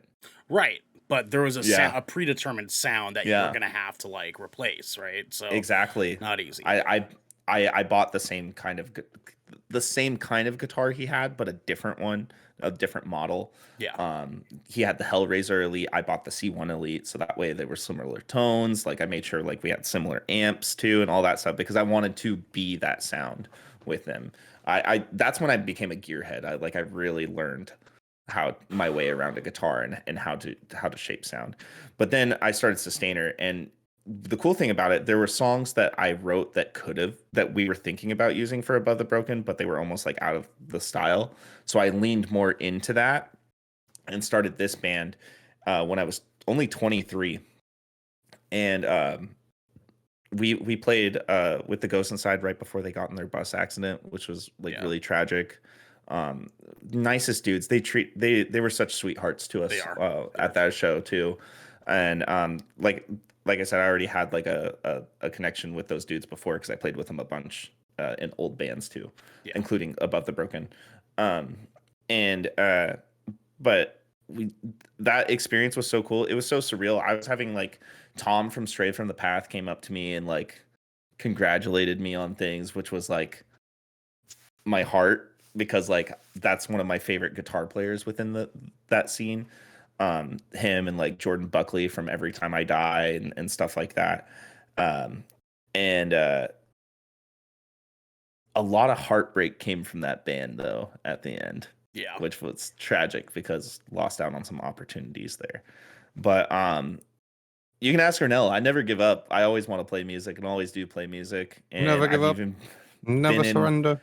Multiple projects after that. I had a chaotic noise-core band I was in called Penelope Clearwater that did some cool shit too.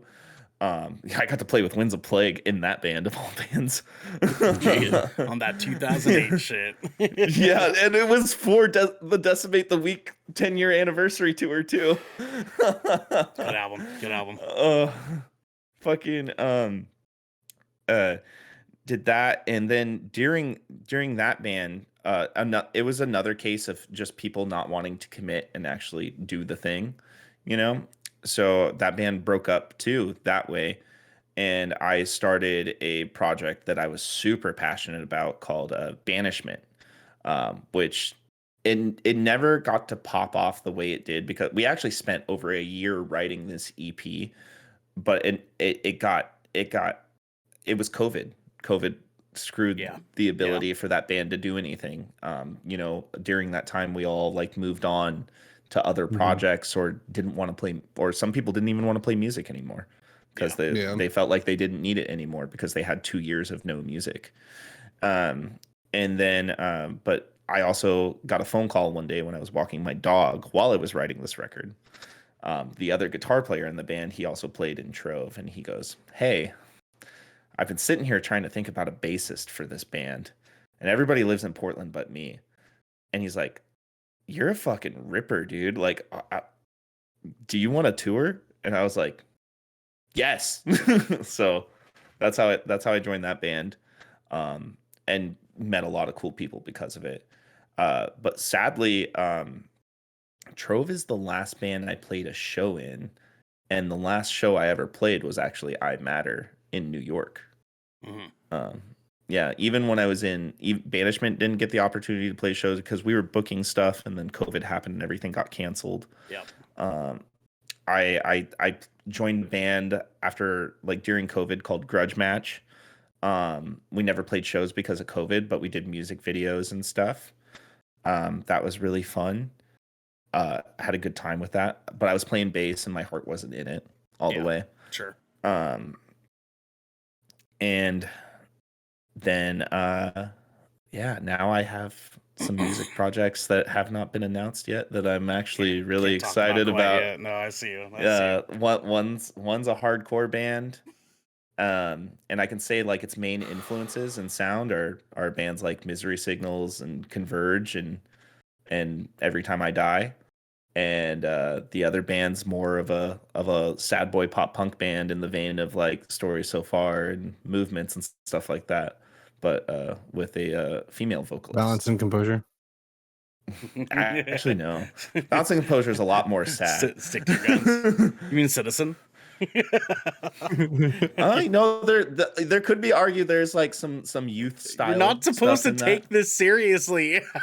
Oh my God. I'm doing it on purpose. I know. All right, he killed it. He killed the joke. Devin's got, like I said, it was very long-winded. I told you. That was the abridged version. Yeah, too. I know. There's a lot more details in there.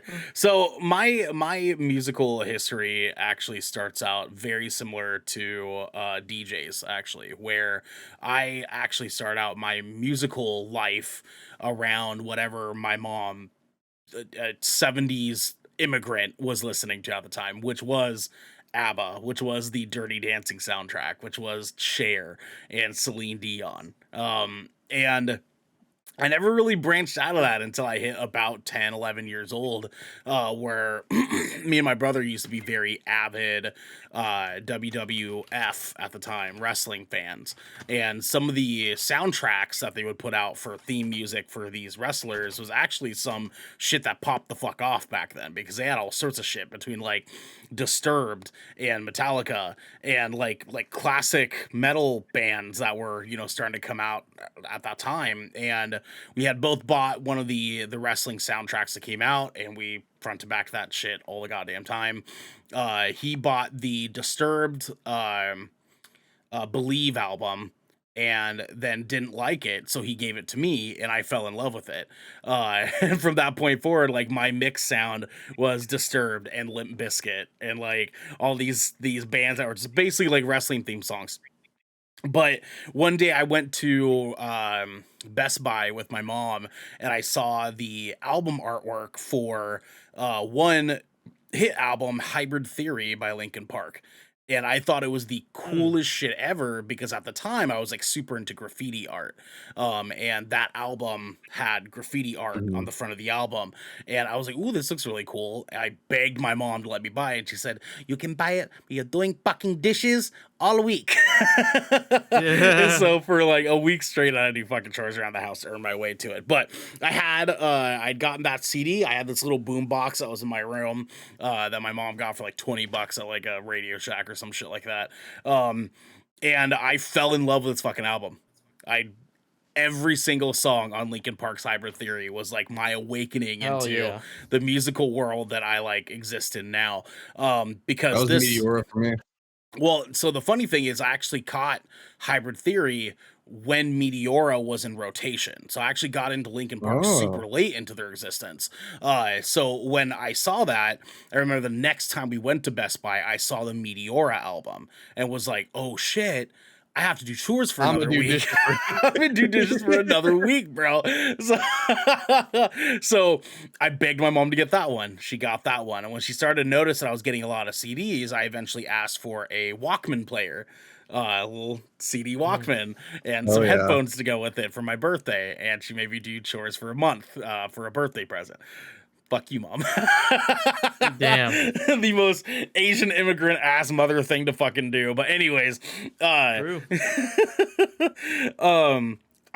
fucking, if I wasn't already in love with Hybrid Theory, I fell even more in love with Meteora. Like, that is my album, dog. That is my fucking album. I love that album so goddamn. I'm looking at, because I have a picture of the album art like hanging up on my wall right here. Nice. That album set me up, but it more importantly, grew a passion in me to want to be a vocalist. At the time, the only history that I had musically with playing any sort of instrument was a little bit of piano, and I then begged my mom to like let me learn how to play an instrument. The only one she would allow me to play, because she doesn't like loud sounds and shit like that, was piano. And so I got a keyboard from a friend who never played his, and my mom talked to his mom. She was like, "Hey, you guys can have it, use it more than AJ will." And so I ended up taking it. And my mom, you know, kind of found a family friend that would be willing to give me lessons. I got piano lessons. But then after that, I actually ended up never really pursuing music. I would scream and yell and sing in my bedroom and shit when nobody was home. But like, that was the closest that I ever got to it. Instead, I ended up going the athlete route by the time that I got to high school. And that was sort of my life for a really long time, was football and rugby and wrestling and boxing. And that was like what I wanted my life to be. And then coming out of high school, I had a bunch of scholarships lined up for football and rugby, but when they found out about my knee injury, I then became a liability, and all my scholarships got dropped. So I'm 19 years old, and I just found out that I'm probably never going to be able to play sports again. I ballooned up like 40 pounds over the course of a year of my body going into shock from no longer doing any sort of sports anymore. And in the process of that and trying to recoup my knee and recoup my life and figure out what the fuck I want to do, I'm in college now. I got to fucking figure out what the hell's going on. Well, I actually started coming across a lot of metalcore bands, and it first started with Attack Attack Stick Stickly music video. And I was like, what the fuck? Like, Katy Pirate Rugby. Hey, yeah, no, I was a rugby kid. I was in it to win it. But no, Stick Stickly, I found that music video on Comcast used to have a section where you could play like music videos that they had in like a playlist sort of thing. Yep. I remember it. I remember that's how I found out about like Under Oath, Kill Switch Engage, as Blood Runs found Black, Under Oath at a church In speaker. Flames, Yeah. Well, and see, Lamb of God. Yeah, It's when- Headbangers Ball. It was called Headbangers Ball. Was it? I didn't even, Yeah, it was called Headbangers Ball. It probably did. But I also found a like late night like TV channel that from like 1 o'clock in the morning till 3 o'clock in the morning would just play metal music videos. And Yeah, I think that was VH1, or it was like it was like MTV2. I think it was like one of those. It was more of a sussy like channel than that. Really? Yeah, I it was. know MTV2 did it. Because MTV used to do it all day long. Like they would have like in Wait, between wasn't episodes there, of TV wasn't there a shows and channel called stuff. Fuse? No, it wasn't Fuse? Fuse either. Because Fuse would do stuff where it was like That was in- Action Sports. Yeah, it was like action sports and stuff like that. Yeah. Well, so anyways, at the time I was just a big fan of like Linkin Park and Korn and Mudvayne and you know, all sorts of new metal stuff and like heavier stuff like Lamb of God. Like I was super into Lamb. I had like Walk With Me in Hell and fucking repeat for a good like 3-month window. Like I was a huge fan of these bands, and I found Attack Attack and was like, what the fuck is this? And 2, why do I like it a lot? Because it is nothing like Lamb of God, right? Like I was like, I kind of what the title is. Why did it take me so long? Why did it take you so long? Why did it take you so long, dude? also, welcome Candy Pirate. Welcome in, Katy Pirate. Welcome to the family. We love to have you here. We hope you're having a good night. Sorry we're rambling a lot about music, but so I found that band.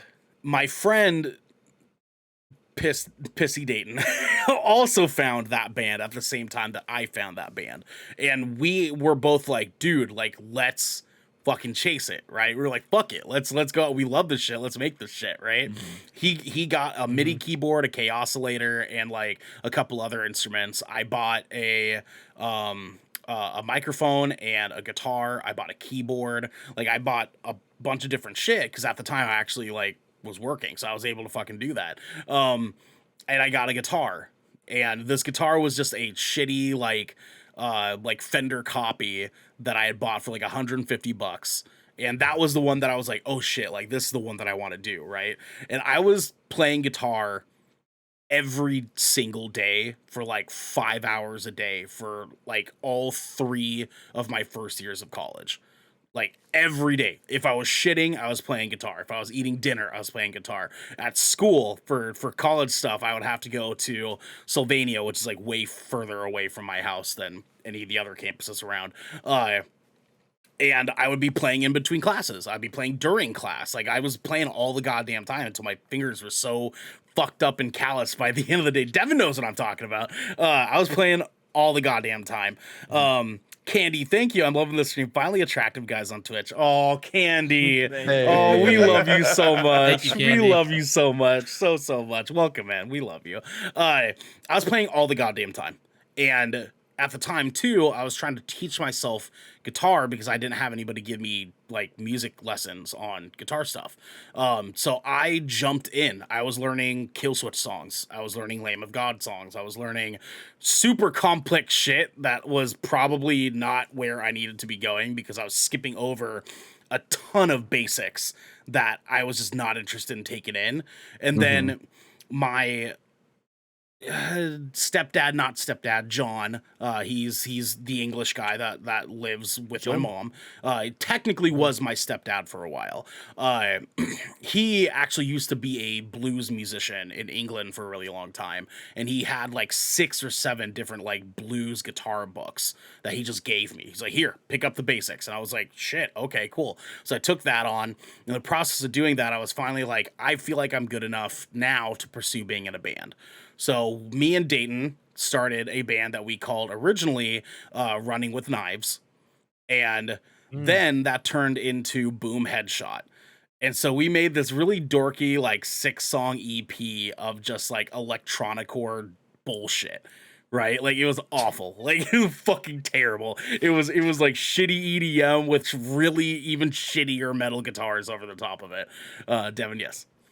I just want to chime in for a second because I know why the name of that band was Boom Headshot. It's because he was a Halo player. Yes, And 100%. And COD. It also, Yep. it also reminded me of this other like deathcore band that was in my high school. Their name was Shotgun Enema. Well, and that's yeah. So me and Dayton ended up actually ending Boom Headshot, and we ended it with it actually being called When the Lights Go Out. But we ended up stopping doing anything by the time that we did that name change. So I started a new band with some family friends and some friends of the family friends, called Curb Stomp Suicide. Oh, jeez.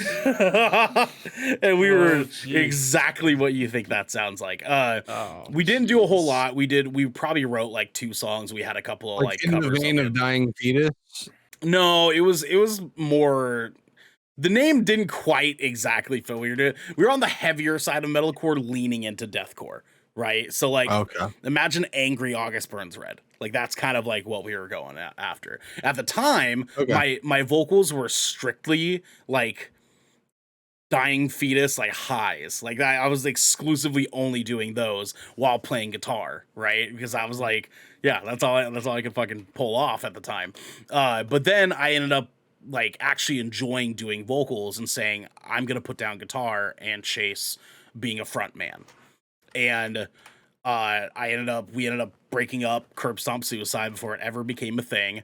I was kind of off and on playing guitar, trying out for guitar for some bands, trying out for vocals for some bands. I tried out for guitar for a band in the Portland area called Eye of the Beholder, and that ended up actually splitting up and becoming Above the Broken because Vinny was the vocalist for that, and the Siren Sang, which was another band that got really popular in Portland for a while.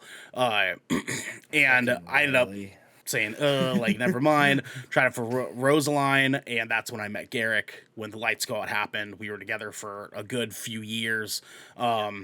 And I forced myself to learn how to do lows. I forced myself to like be good at my craft. So I was practicing all the time. I was yelling and screaming at home and shit like that. And then when The Lights Go Out broke up, and I tried starting. I had a solo piano project actually at the time called My Collapse, and I was like, you know what? Let's just turn this into a band instead. And I hit up Devin again and was like, hey, I got a project I'm working on. Let's fucking do it. He's like, let's fucking do it. And that was with Sam and Blake and Devin. And then I found Caleb and we did a photo shoot. We wrote a bunch of shit, me, Sam, and Blake. And then Devin came in. He threw some shit on top of it. And then we broke up before we could ever do anything because I'm an asshole. We broke up. And that's Sam and I started a band. Yeah, you guys started a band, and then I took a break for a while. I took a break from the Portland music scene because I was like, I don't feel like I belong here right now, and I need to take a break away from music so I can get my fucking life together. Because at the time, my fucking life was in shambles, and so I needed to take some time away, get a job, get myself figured out because I was doing a lot of things that were very like not okay to be doing to people, and I just needed to get things sorted out. So I did, and eventually down the line, I decided to finally start jumping back into it again, and that basically where the guys I left My Collapse with, I started a new band called Oracle, and Oracle was me, Bryce, Brent, Caleb, the drummer from My Collapse, and our homeboy Nick. Well, we put out a music video. We were getting ready to start playing shows. We were booking shows, stuff like that. And then Nick unfortunately had someone in his family pass away, and he left. And then Caleb found out he had a kid that he didn't know about for 3 years. In a city that was 5 hours away. So he was like, I gotta go. I was like, yeah, you gotta go. So he left. Brent was swinging our band and the band Dead Crown at the same time. And we were like, dude, Wasn't it Trophy Lives first before Dead Crown? Well, he was doing Trophy Lives, and then he joined us, and then he was swinging those two. But then Dead Crown picked him up, and he quit Trophy Lives. So he was swinging us, Trophy Lives, and Dead Crown for a month. He quit Trophy Lives. He swung us and Dead Crown, and we were like, dude, Dead Crown's gonna do shit before we do. Like, if you want to go chase that, go chase that. And he was like, all right, cool. So he went and did that instead, and they did end up doing some shit before we did, because now we were left with me and Bryce, and that's when we started Drift Away was basically it. We continued on as Oracle for a little bit. We picked up Daniel, we picked up Travis, and we picked up Taylor, and we were all together as a unit. And after doing some writing for a year, we ended up breaking apart. We took another break for a couple years, came back, and one day Bryce and Travis hit me up and they're like, hey, dude, like, we just started this band. It didn't work out. We want to know if you want to do music with us again. And I was like, cool. If we do that, I'm taking Daniel with me. And they're like, all right, dope. That's sick. Like, we just want you in this because we have no idea like what we're doing as far as like the business side of being in a band is concerned. And I was like, okay, cool. Like, we do this. Trust me. That's all I ask. Just trust me. I'm going to lead us the fucking way. Trust the process. So we started Drift Away. We put out a music video, and that music video has since gotten us a lot of fucking attention. Like, people really loved Haunted. It came out to be a fucking banger. And then the pandemic happened. I can relate. I can relate so hard. We were booked for 3 shows, and all that went out the fucking window when the pandemic happened. We started losing jobs. Some of us lost some family. Like, it was real fucking rough. So we had to put shit on the back burner, and we had to do stuff on the super low key. What's up, Devin? Wasn't one of those shows supposed to be a Banishment and Drift Away show? Yeah, I remember now. Yep. We were supposed to play with you guys. That was it was like in March or something like that, wasn't it? It was supposed to be or April. Our very, very first show was supposed to be with you guys. The pandemic. It was our first show too. The pandemic hit in February, and we were like, "Fuck!" God damn it, dude. So yeah, we had to go low key. We've been writing on the low key ever since then. We put out one more music video since then for Never Really Here. And that ended up being like one of my pride and joys because I really fucking love the music video for that and that song. I really love that song. But since then, we've just been writing. We've been writing like fucking crazy, getting ready. We have an entire 6-song EP that is locked, loaded, just about to get sent over to mixing and mastering. Wants to get like one more song's vocals, finals finished up and recorded. But with that said, if you play bass, we're looking for a bassist right now. So I don't play bass anymore, dog. I know you don't. But any of you guys at home, if you know a bassist, hit me up because we're looking for a bassist in the Portland area. It's been an interesting ride. It's been an interesting ride. And with that said, Devin, go ahead. I was gonna say, let me rephrase that. I don't play bass anymore, but if somebody like goes inside, was like, "Hey, you want to fill in?" I'll be like, "Yeah, I don't play bass." Oh, okay. We're not ghost inside enough for you, huh? Okay, I see. We're not. We're really not. We're really not. We're look. I'm saying it has to be like at that scale for me to consider. No, for sure. Because like I've done that back and forth shit so many times for people's bands just because they want me to be in their band because they need a bass player. Mm-hmm. No, I totally get it. We're not even going in that like direction musically either. Like we're starting to lean towards like the era Polaris sort of like side of things. See, that's my shit too, though. Mm-hmm. Yeah, I know. I mean, listen to that Banishment Go record. fuck yourself. That's because me, dog. this has been the Shipwreck Show, where once a week, every week, 4 of the Brethren Court gather together to discuss anything and everything the 7 Seas has thrown our way. If you're riding this wave, you can head on over to our Discord channel where you too can go fuck yourself, just like Devin does. Whoa. You can also submit questions and topics. You can get exclusive content, and you have early access to episodes before they go live on podcasts and video services. But you can also support us by following or subscribing to Good Kraken right here at twitch.tv/GoodKrakenShow, or by subscribing to our YouTube channel by clicking the link down there in our bio and details and description section below in order to get updates when new episodes go live everywhere. Everywhere. We gotta get rolling on out of here, everybody. But until next time, my friends, go play some music. Play music. No, fuck yourself. That's it. That music. I know, that's it. Do music.